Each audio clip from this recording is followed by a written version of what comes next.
Hey, what's up, everybody? Mike Dokter here. I am the high school women's basketball coach for the house team out of Muskegon, Michigan. We're reading Chop Wood, Carry Water for the girls who are new to the team this year so that they can catch up, and making some videos with some thoughts on each of the chapters. We're going to be starting the sequel to this book, Pound the Stone by Joshua Medcalf, coming up here when we start our season at the end of March. So this is chapter 17. You can see I'm traveling for work, got a little bit of a different background here, so excuse the mess in the background, but I thought we'd get some reading in. Chapter 17 of Chop Wood, Carry Water by Joshua Medcalf.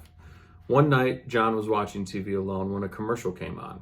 It was a loud, garish advertisement for a product that promised its users they could lose 20 pounds in 2 weeks. Suddenly, a voice sounded from behind him. What a ridiculous idea. John whirled in surprise to find Akira standing at the doorway. The sensei entered the room shaking his head. Those commercials always frustrate me and remind me of something. Have you ever seen a person order a 2,000 or 3,000 calorie meal complete with a huge dessert, but then ask for a Diet Coke? What could the Diet Coke possibly be doing for them? It might make them feel better, but it's not helping them get better. Unfortunately, this is how most people treat mental training. Sensing John's confusion, Akira explained. Most people want to consume whatever they want for 86,000 seconds of their day, just like they want to eat what they want for most of each day. But then, just like this commercial offers a get fit quick fix for a fat body, they want a trick they can do for the other 400 seconds left in their day that is going to override all the negative training they've been doing all day long. John nodded understanding as Akira went on. Mental training is not magic. It's deliberate, intentional, and extremely hard training. If I told you it would be easy to lose 150 pounds, you would think I was crazy, just like you do when you watch these commercials. It's the same with mental training and developing true mental toughness. It's not sexy, it's dirty, hard work. The commercial ended and John smiled. So you're sure I can't lose 20 pounds in 2 weeks? Akira just looked at John's athletic frame and smiled back. If you lost 20 pounds, what would be left? So, quick thing on this. First of all, when I drink soda, I drink Diet Coke because I like the taste. I like it better than regular Coke. I try not to eat poorly on a regular basis. However, there are times where I eat massive amounts of food for no reason whatsoever outside of the fact that I want to smash an entire pizza. It's happened. It'll happen again. Nothing wrong with that every once in a while. But the point of this chapter is that training your brain to be strong when you have a bad game or when you miss shots or when things aren't going well, it's hard. It's deliberate. You have to be deliberate about it. The previous chapters, we talked about how to talk to yourself, how your words control your beliefs, which control your actions. And when you do that, you're retraining your brain and you're retraining your thoughts. It's the same with this type of mental training. It takes time. That's why we're reading this book, is so that we can get stronger mentally. So, great chapter, short chapter. Chapter 18 is next. The Path to Mastery. Even though John enjoyed his time with Akira, it took 4 very long and very frustrating years before he was able to move up from the 7-foot target to full targets more than 100 feet away. Think about that. 4 years shooting at just 7-foot targets. When the day finally came, John couldn't wait. He walked to the firing line with confidence, drawing his arrow smoothly and quickly. With a smile, he released it, only to watch in total disappointment as it flew sideways, totally off target. He couldn't believe it. He had been shooting every day for 4 years, and now the bow and arrow felt like foreign objects in his hands.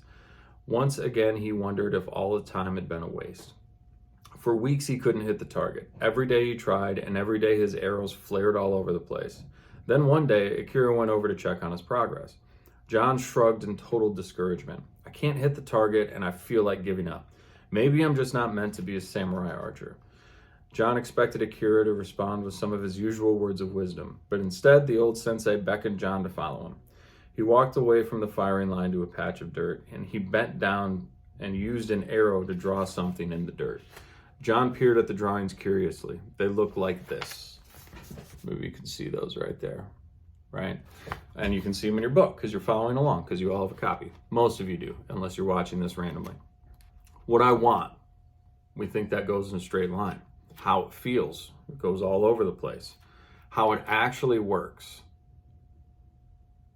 okay? And then the path to mastery is how it actually works. You have a short growth spurt and then you plateau. And then you have another short growth spurt and then you plateau. And another short growth spurt and then you plateau. That's how that actually works. John asked, what is that? That, replied Akira, is the path to mastery. He explained that while John wanted to feel constant improvement, mastery moves much differently. It moves in steps, not constants. So while John might feel discouraged now, he was in a long plateau, and in time he would eventually have another growth spurt. But John was tired of all the philosophical stories, and he couldn't believe the words that slipped out of his mouth. You make it sound so easy, but I bet you can't even hit the target anymore, old man.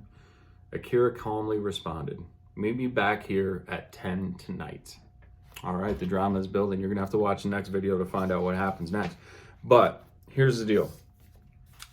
This chapter is extraordinarily important because sometimes we feel like we're not making any progress. We feel like we've done really, really good with form shooting just right away from the basket, but then we step back to the free throw line and we can't make the free throw. Or maybe we're a really good free throw shooter and then we step back to 20 feet and we're shooting three-pointers and we can't hit the three-pointers. The point of this chapter is that it's incremental growth. We have incremental growth every single year, every single practice, every single game. It's not something that goes in a straight line. Even though we want it to go in a straight line, we want results quickly, and that doesn't necessarily happen. So if you're struggling with a certain part of your game right now, just remember that it takes time. You're going to get really good at something, and then you're going to plateau, and it's going to take a lot of work to get to that next level. And then you're going to plateau at that level, and it's going to take a lot of work to get to the next level, and then you're going to plateau at that level. That is why it's important to fall in love with the process. That's why it's important. So we'll see you next time. I'll let you guys know what happens. Thanks so much for watching. Bye now.